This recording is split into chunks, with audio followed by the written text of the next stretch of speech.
ఇలాంటి సిచ్యువేషన్ వస్తుందన్నటువంటి ఒక అభిప్రాయం, ఒక ఆలోచన కానీ పార్టీ వర్గాల్లో కూడా ఎప్పుడు కనిపించినటువంటి దాఖలాలు లేవు. ఎందుకంటే 151 స్థానాలు, 23 పార్లమెంట్ స్థానాలతో ఉన్నటువంటి వైఎస్ఆర్ కాంగ్రెస్ పార్టీ ఇప్పుడు జరిగినటువంటి ఎన్నికల్లో ఎంత ఘోరంగా విఫలం కావటం, ఎంత ఘోరమైనటువంటి వైఫల్యం అవి చూడటం కూడా పార్టీ వర్గాలను ఒక రకంగా షాక్కి గురి చేసినటువంటి సిచ్యువేషన్ కనిపిస్తుంది.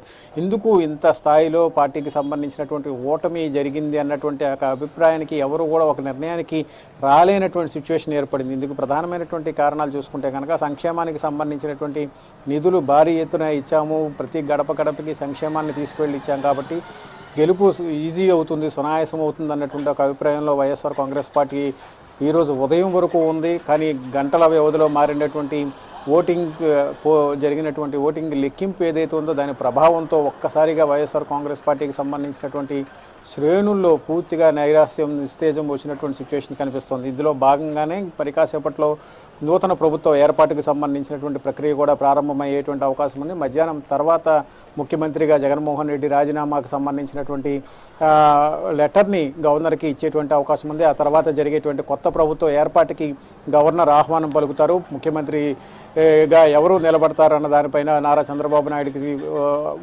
ఏదైతే మెజారిటీ సీట్స్ని దక్కించుకున్నారో ఆ ప్రభుత్వానికి సంబంధించినటువంటి ఆహ్వానం గవర్నర్ నుంచి వచ్చేటువంటి అవకాశం ఉంది. తర్వాత గవర్నర్ని కలవటం, గవర్నర్ని కలిసిన తర్వాత నూతన ప్రభుత్వానికి సంబంధించినటువంటి ఏర్పాట్ల మీద ప్రభుత్వ యంత్రాంగం ఉండేటువంటి అవకాశం ఉంది. ఇంకోవైపు చూసుకుంటే కనుక ఏదైతే ఫలితాలు విడుదలైనటువంటి సిచ్యువేషన్ తర్వాత కొంతవరకు కూడా పరిస్థితులు కొంతవరకు ఆందోళనకరంగా ఉంటే ఉద్రిక్తంగా మారేటువంటి సిచ్యువేషన్ ఉంటుందన్నటువంటి ఒక అభిప్రాయం వ్యక్తమైంది. అందులో భాగంగానే వైఎస్ఆర్ కాంగ్రెస్ పార్టీ కార్యాలయం వద్దకి తెలుగుదేశం పార్టీకి సంబంధించినటువంటి నేతలు, కార్యకర్తలు వచ్చి కొద్దిసేపు అలజడి సృష్టించినటువంటి సిచ్యువేషన్ ఉంది. పోలీసులు ముందుగానే అలర్ట్ అవటం, పరిసర ప్రాంతాల్లోకి కేంద్ర కార్యాలయం పరిసర ప్రాంతాలకు ఎవరిని రానివ్వకుండా వాటిని అదుపులు చేసేటువంటి ప్రయత్నం చేయడంతో కొంతవరకు తెలుగుదేశం పార్టీకి సంబంధించినటువంటి శ్రేణులందరూ కూడా వెనక్కి దిగారు. ఇక తెలుగుదేశం పార్టీ కేంద్ర కార్యాలయం వద్ద ఇప్పటికే సంబరాలు కూడా భారీ ఎత్తున మిన్నంటాయి. ఏదైతే ఎగ్జిట్ పోల్స్ జరిగిన రోజునే భారీ ఎత్తున సంబరాలు చేసుకుంది తెలుగుదేశం పార్టీకి సంబంధించినటువంటి శ్రేణులందరూ కూడా కేంద్ర పార్టీ కార్యాలయంలో సంబరాలు చేసుకున్నారు. ఇప్పుడు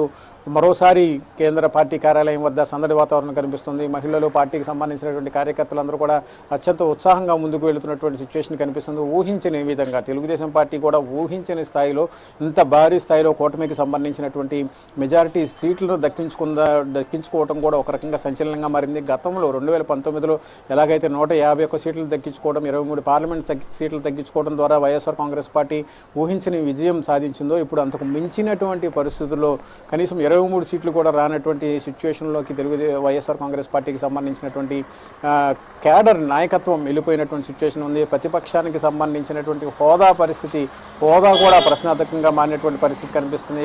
ఇంకోవైపు చూస్తే కనుక జనసేన పోటీ చేసినటువంటి 21 స్థానాల్లో 20 స్థానాల్లో జనసేన లీడ్లో ఉండడం, జనసేన దాదాపు విజయం ఖరారు కావటం, అదే సిచ్యువేషన్లో 175 నియోజకవర్గాల్లో పోటీ చేసినటువంటి వైఎస్ఆర్ కాంగ్రెస్ పార్టీ, అధికారంలో ఉన్నటువంటి పార్టీ కనీసం 15 నుంచి 19 సీట్లు కూడా దక్కించుకుంటుందో లేదో అన్నటువంటి ఒక సందేహం ఏర్పడినటువంటి సిచ్యువేషన్ కనిపిస్తుంది. మరికొన్ని గంటల్లో దీనికి కూడా ఒక క్లారిటీ వచ్చేటువంటి అవకాశం ఉంది. వైఎస్ఆర్ కాంగ్రెస్ పార్టీకి మిగిలేది ఎన్ని సీట్లు వైఎస్ఆర్ కాంగ్రెస్ పార్టీకి మిగులుతాయి. ఈరోజు ఉదయం వరకు కూడా 151 సీట్లలో ఉన్నటువంటి పార్టీ ఇప్పుడు కొన్ని గంటల తర్వాత కొన్ని గంటల వ్యవధిలో రాజకీయ ముఖ చిత్రం పూర్తిగా మారిపోయింది. అందులో భాగంగానే చివరికి మిగిలేది ఎన్ని సీట్లు అన్నటువంటి ఒక అభిప్రాయం కూడా వస్తున్నటువంటి సిచ్యువేషన్ ఉంది. ఇక పార్లమెంట్ రాజకీయ ముఖ చిత్రం మారిపోయింది. ఆంధ్రప్రదేశ్లో ఇందాక మనం మాట్లాడుకున్నట్టు 175 సీట్లలో ఆఖరికి 17-14 వరకు కూడా వెళ్లే అవకాశాలు అన్నట్టు మనకు స్టూడియోలో నాగార్జున గారు చెప్తున్నటువంటి సందర్భాన్ని మనం చూస్తున్నాం. బట్ ఇక్కడ ఒక పాయింట్ని, ఇంతకాలం వరకు రాజధాని లేనటువంటి ఆంధ్రప్రదేశ్కు ముఖ్యమంత్రిగా ప్రమాణ స్వీకారం చేయబోతున్నటువంటి చంద్రబాబు నాయుడు అమరావతిలో ప్రమాణ స్వీకారం చేస్తున్నటువంటి క్రమంలో గతంలో ఎన్నికల ప్రచారంలో కూడా అమరావతి రాజధాని అంటూ అమిత్ షా ప్రకటించిన ఒక మాట చెప్పడం జరిగింది. బట్ ఇప్పుడు రాజధాని పైన ఏపీ ప్రజలకు ఒక బలమైనటువంటి కాన్ఫిడెన్స్ వచ్చినట్టు ఫీల్ అవ్వాలా? ఖచ్చితంగా మీరు చెప్పినట్టు, ఎందుకంటే అటు వైజాగ్లో కూడా రాజధాని ఏర్పాటు చేస్తాను, వైజాగ్లోనే 9వ తారీఖున ప్రమాణ స్వీకారం చేస్తానని ముందుగానే జగన్ ప్రకటించారు. అయినప్పటికీ కూడా వైజాగ్ ఉత్తరాంధ్ర ప్రాంతంలో కూడా ఎక్కడా కూడా వైఎస్ఆర్ కాంగ్రెస్ పార్టీకి మెజారిటీ దక్కినటువంటి దాఖలాలు లేవు. కనీసం మినిమం సీట్స్ కూడా వచ్చినటువంటి దాఖలాలు. ఇక రాజధానిగా ఉన్నటువంటి కృష్ణా గుంటూరు జిల్లాలకు సంబంధించినటువంటి సిచ్యువేషన్స్లో గతంలో రాజధానికి 2019లో రాజధాని తీసుకొచ్చినటువంటి టీడీపీని ఓడించి మరి కృష్ణా గుంటూరు జిల్లాలో మెజారిటీ స్థానాలు ఇచ్చారు. అందులో కీలకమైనటువంటి తాడికొండ మంగళగిరి నియోజకవర్గాలు అయితే రాజధాని ప్రాంతం అయినటువంటి మంగళగిరి తాడికొండ నియోజకవర్గాల్లో కూడా వైఎస్ఆర్ కాంగ్రెస్ పార్టీకి గతంలో 2019లో మెజారిటీ ఇచ్చినటువంటి సిచ్యువేషన్. కానీ ఇప్పుడు పూర్తిగా భిన్నంగా, పూర్తిగా రాజధానికి సంబంధించినటువంటి ప్రధానమైనటువంటి అజెండాగా జరిగినట్టుగా కనిపిస్తోంది. ఇందులో భాగంగానే కృష్ణా గుంటూరు జిల్లాల్లో, రాజధాని జిల్లాలుగా చెప్పుకునేటువంటి కృష్ణా గుంటూరు జిల్లాలో మినిమం ఒక సీటు కూడా దక్కించుకోలేనటువంటి సిచ్యువేషన్లో వైఎస్ఆర్ కాంగ్రెస్ పార్టీ ఉంది. అట్ ది సేమ్ టైం రాజధాని ఇస్తాను, వైజాగ్లో నుంచే పాలన సాగిస్తాను, రాజధానిగా విశాఖపట్నం నుంచే ప్రమాణ స్వీకారం కూడా చేస్తానని చెప్పి జగన్ ప్రకటించినప్పటికీ కూడా విశాఖపట్నం ఉత్తరాంధ్ర ప్రాంతంలో కూడా కనీసం వైఎస్ఆర్ కాంగ్రెస్ పార్టీ ఉనికిని కూడా చూపించలేనటువంటి సిచ్యువేషన్ ఉంది. సో ఇప్పుడు ఈ ఈక్వేషన్లో చూసుకుంటే కనుక రాజధానికి సంబంధించినటువంటి ప్రభావం ఎంత సీరియస్గా ఉంది, ఎంతటి ప్రభావాన్ని చూపించింది అన్నది కూడా చాలా కీలకమైనటువంటి అంశంగా చెప్పుకోవచ్చు. ఇక మిగిలిన అంశాలు ఇంత దారుణమైనటువంటి స్థితిలోకి సీట్లు పత్రం కావడానికి ప్రధానమైనటువంటి కారణం కూడా చూసుకుంటే కనుక మద్యం కావచ్చు, ఇసుకకు సంబంధించినటువంటి అంశాలు కావచ్చు, ఇతరత్రా ఉన్నటువంటి అంశాలు కూడా కలిసి వచ్చాయనేటువంటి ఒక అభిప్రాయం వ్యక్తమవుతున్నటువంటి సిచ్యువేషన్ మనకు కనిపిస్తుంది. Right Harish, thank for the update. మరొకసారి చూద్దాం, మరి 9వ తేదీన అమరావతిలో ప్రమాణ స్వీకారం కాబట్టి ఏ విధంగా ఉండబోతున్నాయి అక్కడ ఏర్పాట్లు అనేవి. మరి వైజాగ్ లో ప్రమాణ స్వీకారం అనేటువంటి అధికార పార్టీ అక్కడ ఏ విధమైన పరిస్థితులు ఉన్నాయి, అక్కడ అసలు ఎన్ని సీట్లలో గెలుచుకుంది, ఇవన్నీ తెలుసుకుందాం. అన్ని అంశాలకు సంబంధించి మాట్లాడదాం. దానికంటే ముందు షార్ట్ బ్రేక్ తీసుకుందాం. Stay tuned.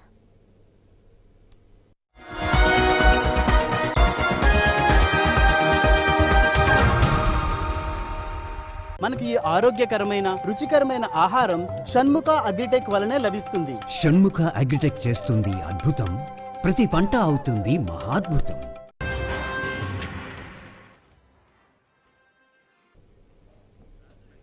Right, welcome back. ఉదయం నుంచి చూస్తున్న మినిట్ టు మినిట్ అప్డేట్. ఎక్కడ ఎటువంటి పొరపాటు లేకుండా ఖచ్చితమైన ఫలితాలను మీకు అందిస్తోంది ఐ న్యూస్. ఎక్కడ ఎటువంటి పొరపాట్లు లేకుండా, ఏ పార్టీకి కట్టుబడకుండా ఖచ్చితమైన వాస్తవ ఫలితాలను మీకు అందిస్తోంది. ఇక ముందు జరగబోయేవి కూడా అంతే ఖచ్చితంగా మీ ముందు ఉంచబోతోంది. ఇక ఉత్తరాంధ్ర విషయానికి వద్దాం. ఉత్తరాంధ్రలో 5 ఏళ్లు తిరిగేసరికి పార్టీల జాతకాలు తిరగబడ్డాయి. శ్రీకాకుళం కావచ్చు, విజయనగరం, విశాఖ జిల్లాలో మొత్తం 34 అసెంబ్లీ సీట్లు ఉంటే 2019 సంవత్సరంలో ఉత్తరాంధ్రలో వైసీపీకి 28 సీట్లు దక్కాయి. టీడీపీ కేవలం అక్కడ 6 చోట్ల మాత్రమే గెలిచింది 34 అసెంబ్లీ సెగ్మెంట్ సంబంధించి. అందులో విజయనగరం జిల్లాలో వైసీపీ క్లీన్ స్వీప్ చేసింది. 9కి 9 కూడా వైసీపీనే గెలుచుకుంది. అట్లాంటిది ఈ ఎన్నికల్లో 2024లో టీడీపీ నేతృత్వంలోని కూటమి ఈ దఫా పూర్తిగా ఆధిపత్యం కనబరిచింది. అది మనం ఉదయం నుంచి చూస్తున్నాం. పోస్టల్ బ్యాలెట్ దగ్గర నుంచి ఈవీఎంల వరకు ప్రతి రౌండ్ లో కూడా కూటమి హవా మనకు కనిపించింది.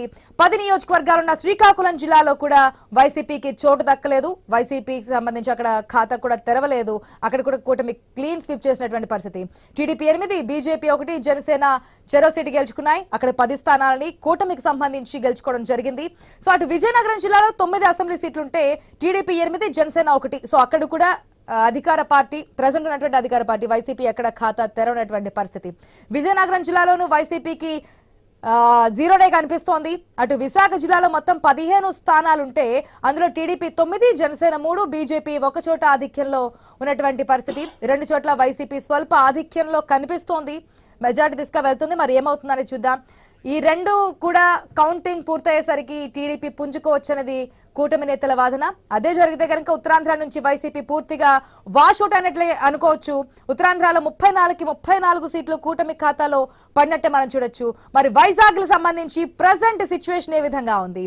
ఇప్పుడున్నటువంటి వైఎస్ఆర్ కాంగ్రెస్ పార్టీ వైజాగ్ ని కేంద్రంగా చేస్తామని, లేదంటే వైజాగ్ నుంచి ఇల్లు షిఫ్ట్ అయిపోతామని, అక్కడే మేము ఉంటామని చెప్పి, పరిశ్రమలన్నీ ఇక్కడికే వస్తున్నాయని, రాజధానిగా వైజాగ్ ని డెవలప్ చేస్తామని ఇన్ని విషయాలు చెప్పున్నారు. మరి ప్రజెంట్ వైజాగ్ లో ఉన్నటువంటి సిచ్యువేషన్ తెలియజేయడానికి మా ప్రతినిధి రాజు సిద్ధంగా ఉన్నారు.